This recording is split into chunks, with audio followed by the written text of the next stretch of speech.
अभी के वक्त में आपने ऐसे बहुत सारे आर्टिकल्स देखे होंगे कि चाइनीज शिप ने ना फिलीपीन वैसल का मतलब ही शिप ही होता है, उस पर लेजर लाइट से हमला किया है साउथ चाइना सी में। इसको लेके बहुत सारे आर्टिकल्स पब्लिश हुए हैं कि चाइना ने फिलीपीन शिप के जो क्रू मेंबर्स है उस पर लेजर वेपन से हमला किया है। तो इस वीडियो में हम बहुत कुछ डिस्कस करेंगे कि चाइना ने इस जो लेजर वेपन का यूज किया है ये किस तरह का वेपन है और ये कितना ज्यादा डैमेज पहुंचा सकता है, और फिलीपीन और चाइना का साउथ चाइना सी में क्या डिस्प्यूट चल रहा है। तो वीडियो को लास्ट तक जरूर देखें।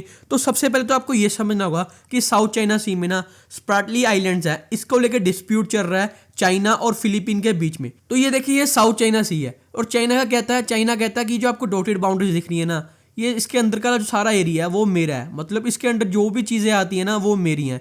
लेकिन ऑफिशियली जो वर्ल्ड वाइड तरीके से इसको माना जाता है वो माना जाता है कि आपकी जो बॉर्डर्स है, आपके जो लैंड बॉर्डर्स है ना, उससे 200 नॉटिकल माइल्स, एक नॉटिकल माइल में लगभग 1.8 किलोमीटर होते हैं। तो 200 नॉटिकल माइल्स तक ना, इतनी दूरी तक आपका एरिया आएगा, आपका जो उसके समुद्र आएगा, कोई समुद्र पे कोई बाउंड्री तो होती ही नहीं, तो उस जितना भी एरिया आएगा ना वो आपका हुआ। लेकिन चाइना इसको नहीं मार रहा। चाइना क्या कर रहा है, चाइना कह रहा है ये सारा एरिया ना मेरा है, ये आपको डॉटेड लाइन दिख रही है। और इसी के बीच में आ जाता है Spratly islands. Spratly islands group of islands हैं जिसको लेकर चाइना और फिलीपीन के बीच में डिस्प्यूट चल रहा है। फिलीपीन इसको अपना एरिया क्लेम करता है, लेकिन यहाँ पे एक मेजर प्रॉब्लम क्या आती है कि जो 200 नॉटिकल माइल्स का रूल है वो यहाँ पे इंप्लीमेंट करना बहुत ही मुश्किल होता है, क्योंकि जो लैंड बॉर्डर्स हैं वो दूर दूर हैं। वहाँ पे तो 200 नॉटिकल माइल्स का एरिया है वो तो आसानी से हम क्लेम कर सकते हैं। लेकिन यहाँ पे क्या होता है, यहाँ पे बहुत सारी कंट्रीज आ जाती हैं। फिलीपीन आ गया, मलेशिया आ गया, वियतनाम आ गया, चाइना आ गया और भी और कंट्रीज आ गई। और यहाँ पे क्या होता है, यहाँ पे इनके बीच में डिस्प्यूट चल रहा है कि ये मेरा एरिया, ये मेरा एरिया।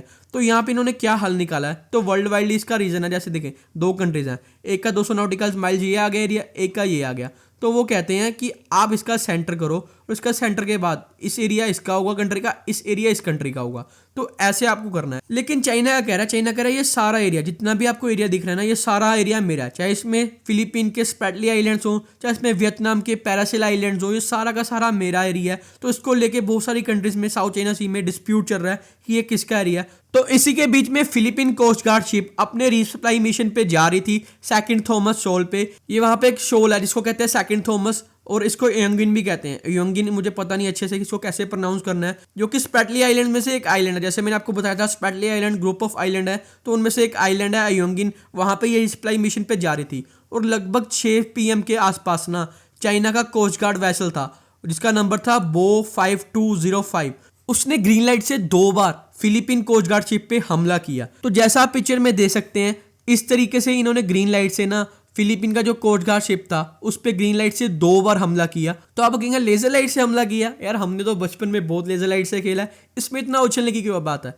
तो ये वो वाली लेजर लाइट नहीं है जिससे हम बचपन में खेला करते थे, ये मिलिट्री ग्रेड लेजर लाइट होती है जिसे डैजलर भी कहते हैं। और ये इतनी ज़्यादा पावरफुल होती है, इसमें इतनी ज़्यादा एनर्जी स्टोर होती है ना कि ये एयरक्राफ्ट और छोटे ड्रोन्स होते हैं उनको आसानी से डिस्ट्रॉय कर सकती है। और ये लेजर वेपन ना कुछ इस तरह से दिखता है जिसमें से लाइट निकलती है और इस लाइट में इतनी ज़्यादा एनर्जी होती है, जैसे कि आप देख सकते हैं यहाँ पे इसने ड्रोन को आसानी से डिस्ट्रॉय कर दिया। यहाँ पे एक उन्होंने टेस्ट दिखाया गया कि यहाँ पे इन्होंने ड्रोन को आसानी से इस लाइट से डिस्ट्रॉय कर दिया।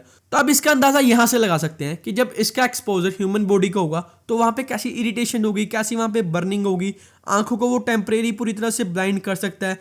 और यही क्लेम किया फिलीपीन ने कि चाइना ने जो उनके कोस्ट गार्ड क्रू मेंबर्स थे ना उन पे इस लाइट से हमला करके उनको टेम्परेरी ब्लाइंड किया। और यहाँ पे ये मैं ऐड कर दूं, ये चाइना ने पहली बार नहीं किया, चाइना इससे भी पहले कई बार ऐसे काम कर चुका है। उसने लगभग 2020 में भी फिलीपीन पे इस तरह से हमला किया था और बहुत सारी कंट्रीज पे, जैसे ऑस्ट्रेलिया पे हो गया, ऑस्ट्रेलिया के एयरक्राफ्ट पे, यूएस पे, उसने साउथ चाइना सी में कई बार ऐसे वो लेजर लाइट से हमला कर चुका है। तो अब यहाँ पे देखना बहुत ही इंटरेस्टिंग होगा कि क्या फिलीपीन इस पे रिस्पॉन्स करता है। और जैसे आपको पता है कि फिलीपीन यूएस का अलाय है और यूएस के कुछ मिलिट्री ट्रूप्स भी फिलीपीन में है, और अब देखना होगा कि यूएस का इस पे क्या रिस्पॉन्स आता है। तो फ्रेंड ये थी आज की वीडियो। आई होप आपको ये वीडियो अच्छी एंड इन्फॉर्मेटिव लगी होगी। अगर आपको ये वीडियो अच्छी एंड इन्फॉर्मेटिव लगी, हमारे चैनल को सब्सक्राइब करें, वीडियो को लाइक एंड शेयर करें, एंड थैंक्स फॉर वॉचिंग।